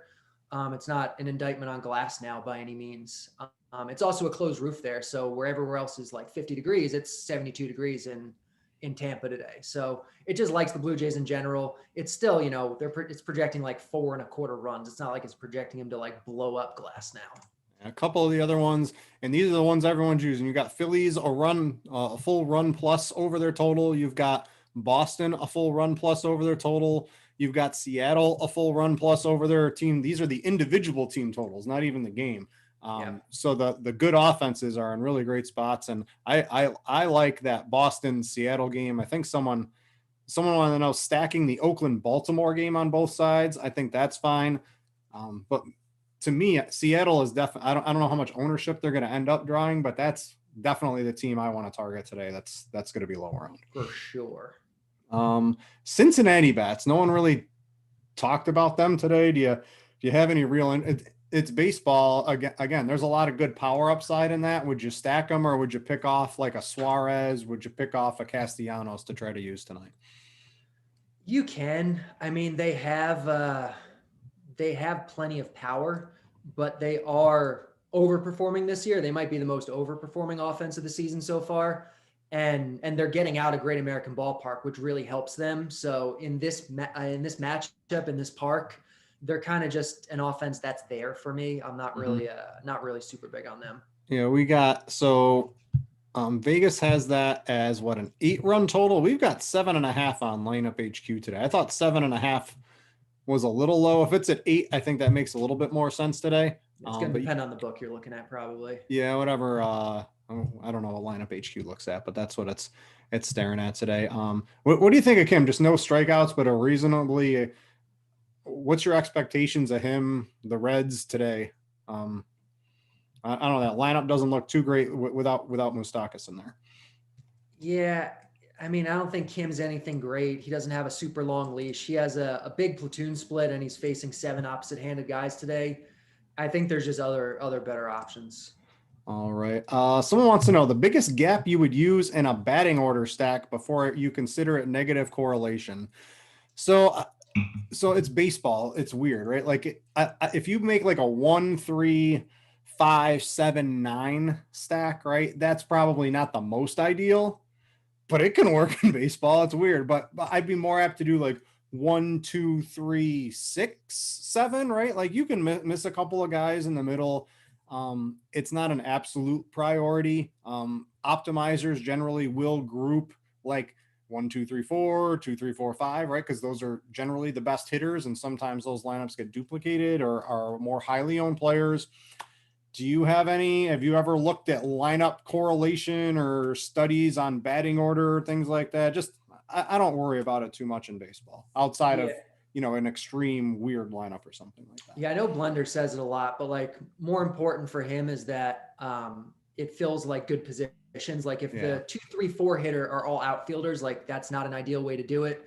You'd rather have, even if the catcher is hitting 6th or 7th, if he's a good value, play the guy who fills the catcher spot or the crappy second base spot or something like that. So positions matter a lot too with stacking. Let's see here. Oh, the chat loves your Charlie Ward. I'm just catching up to that. I'm scrolling for some questions. They like that one. Let's see here. McCutchen. Is McCutchen washed? No, it's the same guy who's saying the Phillies are terrible and McCutchen is washed. People have been saying McCutchen is washed for the last 6 years and he hasn't been washed yet. Eventually, maybe he will be, but you're not about to say it after 2 weeks. That's just not a smart thing to say. Sorry. Albert Pujols, is he washed? He's been washed for a while. All right, so there's a line somewhere between McCutchen and Pujols, and we haven't gotten there yet. Pujols has been performing like a 280 WOBA hitter for like 5 years. I don't think it's a stretch to say Pujols is washed. McCutchen has been a legitimately very good hitter for many, many years and has never fallen off yet. All right, a couple more questions, and then we'll get out of here in just a second. Someone that's got the splits today that no one's really talking about, Mitch Moreland. What are your thoughts on him today? I almost never play Mitch Moreland. Even when Mitch Moreland was a Red Sox playing in Fenway and people loved playing Mitch Moreland, I was not a Mitch Moreland guy. He's like a league average hitter. He's buried in the order, right? Like where's he? He's hitting, I guess he's hitting 5th, but he's 5th today. Only as part of your A's stack. He's not like a one-off guy. He doesn't have a ton of power. Like he's not that good. Devin pointed out that Albert Pujols hit a home run a couple of days ago. Oh no, McCutchen does have 1 home run in the season, so I was just I was going to bring that up. The thing people have to remember is that like we're getting close to the point, and maybe for some people we are at this point where you want to look at the current season numbers and be like, oh yeah, this guy is different now. This guy is so much better or so much worse. You would be so much better off just ignoring what players have done to this point rather than doing that. I use the plate IQ. I think our default is 19 through 21 stats right now on plate IQ, right? So you get the full season, the short season, and this season all wrapped into one. So that's sort of what I'm using as my default. We got to get out of here. We've got crunch time coming up next. Is it dual sport? Yep. So we got dual sport, whether you're playing NBA or baseball. If you're a premium member, you can catch that. Cardi, it's been fun. I'll invite you when we do the 10-year vow renewal. We'll invite you down for that. You can come down to Disney. And I am news. I'm going to Disney on Sunday, so I'll be gone for a week. So you'll find someone else on the weekend crunch time shows for a couple of days. Anyway, it's been fun chatting with you on YouTube. Click the like on the way out. For Derek, I'm Britt. Thanks for watching, and we out, y'all.